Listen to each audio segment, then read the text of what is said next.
Here's Mike Winters. I know he said linen, but it really sounded like he said women. Pretty sure women don't absorb that much moisture. 16 minutes after 9 o'clock, Sean Smalls filling in for Mixmaster Mike Winters. And joining me in studio this morning is Mrs. Krystle Noble from the Roswell Humane Society. How are you doing this morning? I am good. Good. How are you? It's been an interesting morning so far. It's been a fun ride, but Mixmaster Mike hopefully will be back in the captain's chair tomorrow and everything back as it should be. And all woo-saw. So spring has sprung in southeastern New Mexico. Temps warming up. Folks are getting back outside. The pandemic is starting to ease off, so we're starting to kind of get back out into the public. Do normal things. We're taking along our animals with us too. So gotta love that. Gotta love getting back out there for the springtime season. Yeah, I laughed. So we pick up like the cardboard flats from various places in town because we use those as litter boxes. So we if they make a mess, we just throw the box away. Sure. And then put a new box. Well, I laugh because one of the places we pick up is Variety on 2nd Street. Well, I pull up to pick up boxes yesterday and I hear dogs barking. And I laugh because, there's somebody inside getting their alcohol. Right. And took their dogs with them so they could go get them a puppy cone because they got their treat as their beer and their dogs are going to get their puppy cone. Heck yeah. I laughed. I was like, your dogs are in the car. They're like, oh, yeah. He goes, I'm just picking up my beer and then I'm going to get them ice cream. I was like, all right. A treat for me, a treat for him. Nice. Yeah. It's awesome though. Yeah, but yeah, people are starting to kind of get out and get social again. It's just really nice to see. And so you guys are obviously busy over at the Humane Society. It is. It's very busy. We got a lot of people coming in for vouchers, trying to get their animals fixed. God, I gotta do that. Yeah, you got a boy kitty. So Tony has taken to spraying. Did I tell you the ballad of Tony? No. So Tony, my youngest, he's a tuxedo. He got out about, we'll call it 2.5 weeks ago. Oh no. For like 3 days. Okay. There was a kitty outside that's been heating, and Sir Tony made babies. he sowed some wild oats, but he found his way back inside, and I've been militant on the front door ever since, making sure that he stays away. But yeah, he's yet to be fixed, and the spraying has really become an issue. Yeah, come see me. I'll help you. Thanks. Appreciate that. I'll hit you up. But yes, vouchers are available. Yes. Any day we're open, 9 to 12, 1 to 4:30, which is Tuesday through Saturday. Bring your ID down as long as you're not already in the system. Give you a couple vouchers. They pay $150 towards a spay or neuter. If it goes over, you cover the difference. But you must be a Chaves County resident. Right. And there's a place here in town, I can't remember the name of the place, but I saw a sign that does $50 spay and neuter. That is the spay neuter clinic, which is only once a month. Okay, it was only the once a month. I just saw the sign on Facebook. I wasn't sure. Yeah, so that is Fora. They've got a group coming from Colorado. They're working together on doing a spay neuter clinic where feral cats are free. Cats are one set price and dogs are one set price, but they're only here for once a week, and they're already completely booked for April and May. Oh, good. So the vouchers that we hand out are for any of the local vets here in town. If it's a cat, depending on male or female, the majority of the time, the $150 covers it. Yeah, I would assume, unless there's complications. Yeah, and then the small dogs, male, females, the $150 typically covers it. Okay. Larger dogs, you're going to have a little bit of a difference, but for the most part, the vets are pretty good about helping people when they're using the voucher. Sure.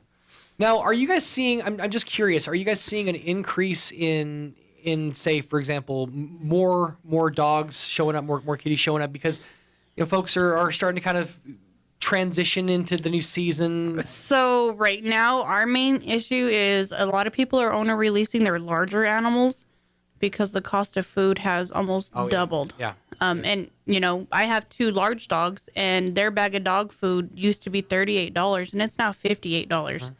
Size didn't change. Right. None of the ingredients changed. Their appetite didn't change. Nope. And one of my dogs gets 14 cups a day. Holy moly. Uh-huh. So that 45-pound bag lasts me 9 days. Oh. That's $60 every 9 days. Yeah, that's a financial commitment at this point. I mean, and a lot of people, they just can't afford it. Sure. And I understand, because that's one thing we deal with, on a consistent basis, which thank God for donations, because you'd be in so much trouble if it weren't for the kindness of the donations. Right. And, luckily, we're able to feed a middle quality food where it's, not the most expensive, but it's not, your Dollar Tree. Right. dirt cheap stuff Right. that causes intestinal issues. Exactly. But we do the best that we can. I know the pet pantry is doing as much as they can to help give people food to donate so they don't have to Right. rehome their animals. But unfortunately, the cost of everything that's going up, everybody's just in a bind. Yeah, exactly. We're over a barrel. It's the mindset of stagflation. Inflation, or prices are going up, but we're not seeing an increase in pay and incentives. So we're sort of stuck. Yeah, and that leaves folks like the Humane Society in a rough position, because obviously you guys still have to maintain your day-to-day operations, still have to feed the animals, still have to keep people employed, and it's just a challenge on every front. And we still have a position open. We can't get anybody to want to work. Right. So the people that are there working are working extra because we're short. Right. And then the fatigue sets in, it becomes an issue. So yeah, folks, if you're out there looking for work, they're still looking for somebody at the Humane Society, and they could definitely use the assistance. But It would be greatly appreciated. absolutely. I'd enjoy a day off here and there. I'm sure you would. It'd be a little bit nice to sleep in once in a Not while. to mention, it's such a cool incentive of the job. You get to hang out with puppies and kitties all day. And like one of the things, and this is a conversation I just recently had with my husband. So we have Denim and Yin Yang. They've been with us since January 21st of 2021. Okay. Yesterday, I got them situated finally for them to go to a rescue group in Washington. Wow. So they got to leave out at 5 o'clock this morning. Okay. 15, almost 16 months. They were with us for 465 days. Man. You grow an attachment to these animals after 7 to 10 days. Right. So being able to know that these two are going to get to go somewhere to a good home, it's rewarding. Yeah, it's like watching your kids go to college. Yeah. Yeah. They came out the program on the other side, and they found themselves a new forever home. That's So, and then we had a dog that was owner released, and she was, okay when she first came in, and then about 20 minutes after being there, she decided she didn't like it and wanted to eat everybody. And unfortunately, we have to watch for that because that's a liability. right. But after, us showing her that, we're not going to hurt her, nobody there's there to hurt her, everybody there loves her. She's a big old she's like a 120-pound lap dog right now. But seeing, where she was so scared of everybody that she would just pee herself. Right. And then now when she sees everybody, she still tinkles, but it's happy tinkle. It's not a terrified release. I get it. I do that. So no, but that's the thing is, you got to think about it from the perspective of these owner released dogs. Yeah, the financial commitment is a lot to you, the owner. But think about it from the perspective of your dog or your in this case mostly dog, that goes from having a comfortable existence, consistent food, consistent love, attention, to being in a cage next to another animal that's barking. The smells are weird, and most people know that smell is everything to a dog, and the smell of a kennel is completely different from any of the smells they've ever experienced. That's how they process everything. We smell like a vet's office, you know. And a lot of dogs that have been to the vet resemble, like the smell. Like, oh, I'm going to get a shot today. Okay, well, yes, they're getting a shot today because when they come to me, they get shots. But, like, they just resemble us with, like, a boarding facility or, like, a veterinarian's office. It all smells the same. The cleaning chemicals, the other dogs, the cats. A lot of I've noticed the smell for me specifically is, I think it's, like, the topicals that get used, like the combat, stuff like that. That specific smell of that stuff is the sense memory I attach to, like, the vet, kennels, places like that. Yeah. It's a tough one to get past. And so, luckily, we don't have to use topicals anymore. We have chewables. Nice. So, that's one less smell they have to smell. Sweet. No more dip tanks, dunking dogs in dip tanks. It's a nice little sweet, chewy beef chew, and typically they all really like it. Nice. Very cool. So we don't have to worry about, applying anything on them and then worried about, like, skin issues because they have a reaction to it. We've gone to the next guard. Look at that. Where it's, a chew treat and bye-bye fleas, bye-bye ticks. Flea control technology. It's come so far. It really has. That's amazing. They have another one out as Bravecto, and I think that one is supposed to last 3 months. Okay. And then the next guards are once a month, but they're made from all natural, ironically, seaweed. Really? Mm-hmm. Neat. And then something else from the ocean that just repels and kills fleas and ticks. Wow. Obviously, you know, they don't live in the ocean or water, so... I would think the oxygen was an issue for fleas and ticks, although I don't know what. I've never tried to drown a flea, so I'm not sure how long. Oh, well, yeah. I'm trying to figure out how long you have to hold this flea head underwater before the bubbles stopped. Ironically, little tiny bubbles. Because they live in ground, when it rains, the water doesn't affect them. Really? The only thing that will drown them is like alcohol-based because it pulls the oxygen from their lungs. Nice. So ticks ruin their lives the same way most modern Americans do. Alcohol. Good to know. So Yep. now that springtime is here, now that it's warmer out during the day, folks leaving their pets outside throughout the day, the work day, whatever. What are some tips and tricks you would give to some pet parents if they're leaving their pooches outside for a longer period of time? So if they're outside, you know, right now our weather is pretty mild, minus the wind. Right. But just make sure they have adequate shelter at all times. You know, make sure if, you know, the weather does change that they have somewhere to get in to get out of the elements. Make sure they got shade, you know, because sometimes, you know, 70-degree days on a hot sunny day, you know, can feel a lot hotter. It was 74 the other day, and I was at a remote, and I got a sunburn. You know, so it doesn't necessarily matter how warm or cold it is. Sunburnt in the cloudy weather. Right? I'm so white. No. But, you know, and if you have white dogs, remember, they will sunburn. You know, buy the baby suntan lotion, the SPF 1 million, whatever it is. Right. And put that on your white dogs because they will sunburn. That's something that you don't really think about is because, you know, they got the fur coat. You never think about a sunburn on a dog. But yeah, the lighter colored fur, that doesn't do anything to repel the sun. Make sure to put it around their nose and then rub it on the tops and the bottoms of their eyes so it repels the sun from their eyes because dogs that don't have any color pigmentation around their face, right, the sun just beats at their eyes because they don't have any repelling. It's like when you walk around on a sunny, snow-covered after, like if it's snowy out, snowed after like a long time, and then it's sunny out, that can give you snow blindness, essentially, right? Because of the white on the sun. Right. So that's typically what happens with all white animals, you know, and then they're typically deaf because they have no color pigmentation to absorb the sound. Actually, it's literally making my eyes itch thinking about this. I can't even explain it. But sorry. Fresh water, you know, make sure their water's fresh every day. Sure. Shelter, shaded area, and if they're all white, you know, sunblock. Well, sunblock, yeah. Very cool.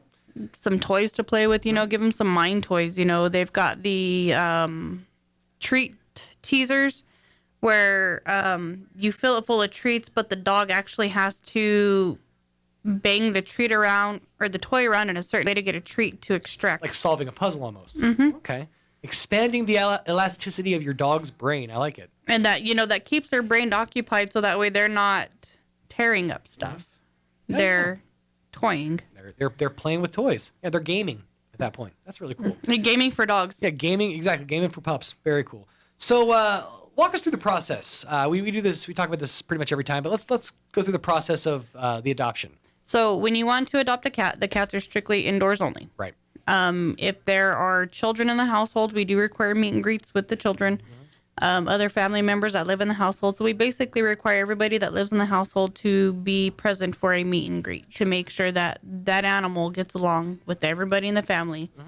And everybody in the family is okay with the animal. Once the meet and greets are done, if there are kids in the house, you know, as long as, you know, there's no issues, the adopters are responsible to prepay for their spay or neuter, rabies vaccination, and microchip with the local vet. Right. And then our adoption fee is $50. We will deliver them to the vet for their spay neuter appointment, and then you pick them up from the vet. So you just pick them up right from the vet, taken care of. Yeah, right after the surgery, so that way they are basically looking at you as the rescuer. You know, like, those mean people took me and they did bad things to me, and you're taking me home. And you came in to save me. You swooped in and saved me like a knight in shining armor. The dogs are pretty much similar. If you have other dogs, we require their meet and greets with the other dogs. Same kids, household, family members, everybody that lives in the household required for the meet and greets. Right. But then we do go check your yard. to make sure that there's nowhere for that dog to get out of your yard. So if the dog is outside, he has free roam and is not being chained up or tied up. Right. And that's something that, I mean, you guys notice things that the normal, layman's eye wouldn't notice, like spots that could become deeper holes. Right. Areas that maybe the fence is in a little disrepair that could become a hole in the fence later on down the road. You guys can see that and say, well, maybe just take care of this and then we'll be good. Right. And then, like if we do see issues, we'll tell you, okay, so right now in this state, it does not qualify. This is what needs to happen to fix it. And if you want to fix it, we'll give you X amount of time to fix it. If you don't want to fix it, well, then you don't qualify for this adoption. Sure. And a lot of people don't realize we're not just a pick and go. You don't walk in, pick your animal and go. Right. You have to qualify for an adoption. We're placing animals in homes. You're not a shop. If we feel that, it's not a good fit, we're going to say no. And we have the right to say no because we have their lives in our hands. Right. So if we don't feel it's a good match, we're just going to say no. And I'd imagine when you deal with it on a consistent basis, like the way you do, you guys can just read people. You can read situations pretty much from the get-go. A lot of the times people can walk in the front door and I can just already know. Just by the look. And I'm like, okay, I know how this is going to go today. Right. And then, sometimes you get the one person that walks in there that you think, oh my God. And then you start talking to them and you're like, oh my God. Right. The tones change in the words. But looks can be deceiving, but sometimes, the eye don't lie. Right. But there's a lot of people, that they don't realize, it is a process that we go through. And we go through it for a reason. And it's to make sure that we are putting these animals in the best home that they can get into so they're not being returned to a shelter. Exactly. Because recidivism isn't fun for humans or for animals. No, because one, that animal does not understand why it's in the shelter in the first place. Right. What did I do wrong to end up here? And then if it goes home and then comes back, that makes that animal a little bit more challenging to adopt because they revert in their friendliness. They become, withdrawn and, require more patience where not everybody's going to look and want that. Sure. The majority of the people, they want the happy, friendly puppy. They want the cat and kitten that's running around your feet purring and jumping all over the place. They don't want the shy ones. Right. So when you put an animal back into that position, it does mentally do some damage to them. If you think about it, when an animal goes into a shelter for the first time, it's a shocking situation. They don't know what to think. When an animal goes into a shelter for a second or third time, they realize, oh, I'm disposable. I could just be thrown away at the whims of whoever takes me in. And they're not going to be as open or reticent to want to build a relationship with the next owner. Right. They're not going to want to bond because they're just going to be like, how long is it going to be this time? Right. Exactly. So it's like a scorned woman. If I could draw a correlation. Yeah. But yeah, so take these things in mind, folks, before you adopt. You're not shopping for a gift. You're bringing a family member home. Right. That's what it's all about. If you have a family member that you were thinking that might want to have an animal. Switch over to that. For some reason, that mic just went completely dead. How's that? There we go. Okay. That was weird. All right. Huh. Try this. Let's do that. All right. So if you have a family member that is looking for a pet and you want to help them, if you want to pay for it, by all means necessary. If you want to take that road and help them that way, but your family member has to be the one to pick the animal. Sure. They have to be the ones to qualify. You cannot just come in, pick an animal, and take it to them and say surprise. Yeah. They have to be willing to commit to the lifetime commitment that it takes for that animal. And, bigger dogs don't live as long, but, cats and little dogs, they live up to 20 some odd years. So a lot of people might not be wanting a commitment for 20 some odd years. Exactly. Just remember, folks, these aren't, like we said, these are family members, not presents. And when you adopt an animal for a child, the excitement and newness of a puppy is going to wear off. Then the responsibility comes into play. And that's when the road gets a little harder. Are you going to put up or are you going to, shut up? That's what it comes down to. Pretty much, and, the people that come in, I want my kid to be responsible and teach my kid responsibilities. That's fine. But in the long run, you are 100% responsible for that animal because you are the adult. Right. You are the guardian of not only that animal, but your children. So it is your job to oversee that they are doing what needs to be done. Right. And much in the same way as children, pets need to be fed at least once a day. It's very important. I've found, or else they get very loud and obnoxious. So on the other side of things, over the thrift store. At the thrift store. So we are going to be having some remodeling in our book room coming up soon. So right now they're doing a brown bag book sale. Nice. Cookbooks only. Okay. Because that's what we have a plethora of. And I mean plethora, like we could fill this entire room twice. Everybody's got their own take on like meatloaf. So you got to write a whole book around like, your own recipes. You know what's funny? The one book I keep seeing the most, 1,000 Ways to Cook Ramen Noodles. Really? There's like a bajillion of those books. And they're never the same, but they all have something similar. Mm-hmm. Beef or chicken ramen noodles. Right. Those are the only two flavors. They don't have the Asian. They don't have the shrimp. Nothing. Just chicken or beef. Huh. Well, I guess they know they're working with people who are using a ramen noodles cookbook, probably have a limited palate to begin with. So, but yeah, I used to do the ramen cookery thing, and that's exciting. So we have the brown bags there. Cool. And then if you fill it up as full as you can fit it with cookbooks, $5. Really? Yep. Okay. So you could totally change your culinary game for $5. You could. Seriously, because they've got like the real high tech, filet mignon and grand poupon, whatever, to the ramen noodle cookbook. Right. So there's a huge variety of cookbooks. They do have a ton of DVDs, a ton of CDs. Very cool. I believe the CDs are like 50 cents a piece and the DVDs are $1 or $2 a piece. Nice. They are starting to put out clothes for Easter. They got a ton of Easter dresses for little girls, little outfits for the boys, a lot of ladies' dresses. They are going to start putting out their Easter items soon. So like Easter baskets and the little fake grass and the eggs, all that's about to be coming out. I think they're going to work on that this weekend. So it'll be out fresh at the beginning of next week. Okay. And then they've got a ton of dress shoes, men, women, and kids. Really? I'm in the market for some new shoes, actually, so I will keep that in mind for sure. You guys always have a ton of great stuff. And what I love about the thrift store is y'all work so hard to make sure that the seasonal thing is always, right there front and center. You don't let things stagnate. So often you walk into a thrift store, it's kind of like, well, these items have been on a shelf for like, a year or two. You guys, there's always something new when you walk into the thrift store. It is. Really cool. And so one thing that they've recently started doing is, I'm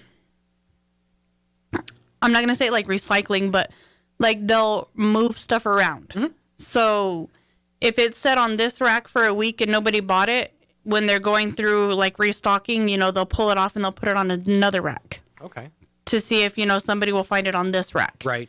And then they're just continuously putting out new stuff, moving stuff around, keeping stuff situated to where it's nice and easy to shop. Sure. The back room, they've got some new shelving units that were donated to where it's a really, really nicely organized. They're actually old shoe racks from the old Payless down here. Right. But they put them together and made rows so that way, they could fit like, little plastic containers where it's got spoons, forks, knives. So it's not all just thrown in one little container. Nice. So it's all separated, you got spatulas, barbecue stuff, the tongs, they've got it all on the shelving unit. So that way you could just walk through and say, oh, hey, I need a few spoons, and not have to dig through the big container to find a spoon or two. Right. I had a Keurig coffee maker literally explode on me about 3 months ago. Oh, no. I'm scared to get a new coffee maker because of it. It's got me like shell shocked. I'm like, I don't know if I want a coffee at home anymore. I'm just going to go out. I'm just going to go to Starbucks. But you guys have obviously Keurigs. You guys have coffee makers. They get a ton of those, a ton of them. And what's funny is like the coffee pot that I have at home, because we moved from our big house to a tiny home. Our normal coffee pot didn't fit on the counter in the tiny home.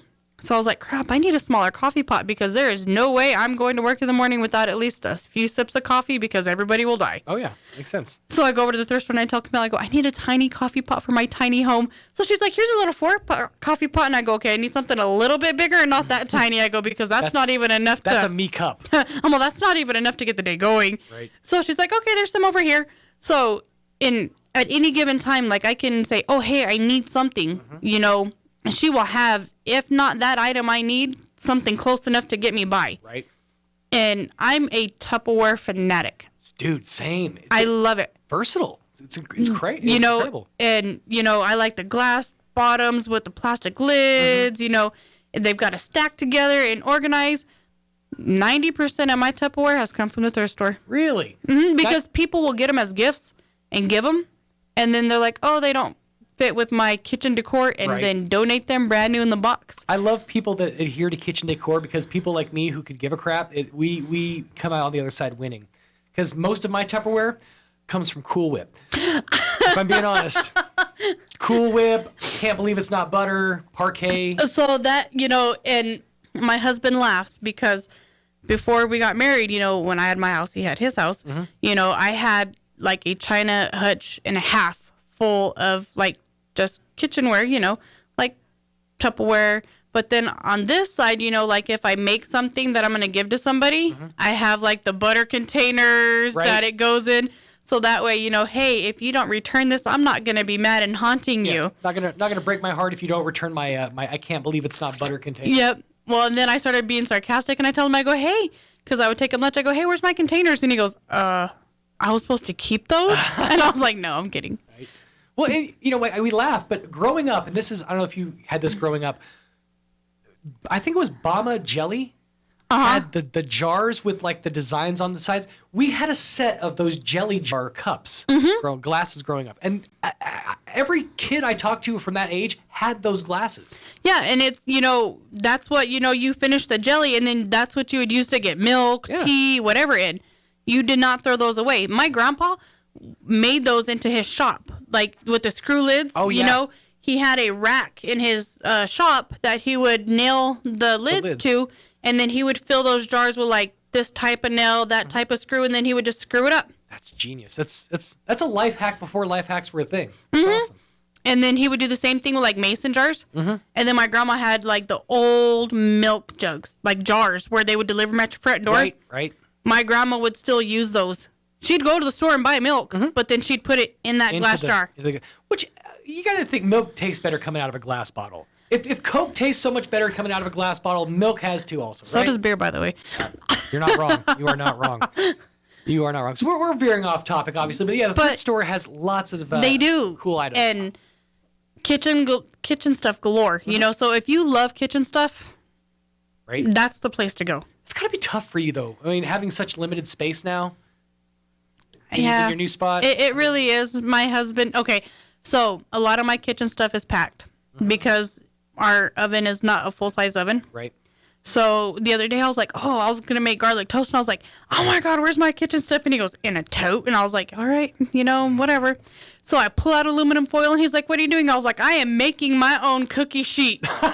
So I made it out of aluminum foil, threw the toast on it, threw it in the oven, and he goes, all right. And I go, I'm getting my stuff out of the tote. So I was like, I just have to figure out which tote it's in. That's the problem is I don't label anything. So well, I typically do, but this time I labeled it just kitchen instead of like pots and pans kitchen. It just kitchen. Just kitchen. Yeah. So that presents a problem when all I your had stuff is kitchen 4 stuff. totes of spices. I was like, oh my God. So I just did a spice wipe, got rid of all my spices, and I don't want to get rid of them because they're still semi-good. So I put them in a tote, and literally the stuff on my spice rack filled an entire 20-gallon tote. I have a problem. I'm addicted to flavor. And, me, because my husband, is a diabetic, keto diet. Yep. You've got to season things to make them taste good because when you eat the same thing repetitively, you get burnt out on it. That's where I actually learned about seasoning was from keto. So does he do Krystle? Who? The Krystle. Oh, I'm about to change his life. I'm going to give you a keto recipe it was my go-to, and I would maybe 3 times a week have this. It is the best. They call it egg roll in a bowl too. Okay. But it's basically everything you put in an egg roll, just without the wrapping. Okay. It's so good. And they call it Krystle because you mix in a whole bag of coleslaw mix. Okay. Into it sucks up the fat from the hamburger. We are so off topic here, but I'll get you that recipe. Well, yes, because I can only my brain when I go to the grocery store I'm like oh crap carb. It has gotten better in the recent couple of years though. I'll say that. Even funnier, the last cookbook. Okay, and so I went just to go look at the books. Mm-hmm. I found a keto bread cookbook at the thrift store. A bread cookbook? A bread cookbook. Really? It's got sourdough bread in there, 4 grams of carbs. How? I will send you the pictures. Please do, because Yeah. And I was I'm like, intrigued. hey, keto cookbook. And my boss that was, stacking the books, she goes, oh, yeah. She goes, your husband, John, he's on the keto. And I go, well, we both are. So she hands it to me and I was flipping through and I was like, oh my God, it's got sourdough bread in here. And I was like, oh my God, this is amazing. There was 3 or 4 more of them that were keto for something else. But I was like, I just want the bread cookbook because I can keto everything else myself. That was the biggest problem when I was keto was what do I do about bread? Him. Yeah. So like... I tried the cloud bread. It was trash. I tried all the Keto Connect bread that Matt and Mega showed how to make. That's just garbage. It just tastes eggy. Yeah, I've tried the whole, egg full to make it, the hamburger in between the egg fulls. Yeah. Crisping cheese, making the cheese shell taco, and it's all fine and dandy, but you can only eat so much cheese without it affecting you in other ways. Mm-hmm. And all that oil, you just like, ugh. Yeah. You just feel weighted down. I think the point we're really getting at here is visit the thrift store. Yes. At the Humane Society. Because you can see all this fun stuff. That's right. We're just having a simple conversation about, one single cookbook. Mm-hmm. Imagine what kind of conversations you can have, like if you go to a potluck now that COVID's like pretty much over. Right. And you take something to somebody, you can say, oh, I got this cookbook at the Humane Society. Right. And this is how I made it. Trust me. They've got a ton of cookbooks. We've got a ton. I'm intrigued. I'm definitely intrigued. So yeah, stop by the thrift store and the Humane Society also. Let us have the hours. Thrift store is Wednesday through Saturday, 10 to 4:30. Okay. And then the kennels are Tuesday through Saturday, 9 to 12 and 1 to 4:30. Gotcha. If you want to schedule for a drop off for donations, call Camille at the thrift store, and that's 623-9210. Okay. If you want to inquire about the voucher program or any available pets, call down to the kennels, and that's 622-8950. There you go. Are you guys still doing volunteers for dog walkers in the morning? We are, and now the that the weather is semi-nice, we're doing AM and PM. Gotcha. So we're just kind of scheduling them so that way, we don't have, multiple people, and then if there's an issue with the dogs not liking each other, they're not having problems. Sure. So, but call us. We'll get you on the schedule to come in, help us out because, they need the exercise. Absolutely. Very good. Well, folks, get on with the Humane Society. They've got lots and lots of awesome items in the thrift store and some feline and canines that definitely want to find a forever home. Yes. Let's help out. Miss Krystle, thank you so much for your time, and we'll see you back here 2 times next month. Yes. Absolutely. Thanks again. Thank you. 12 away from 10 o'clock.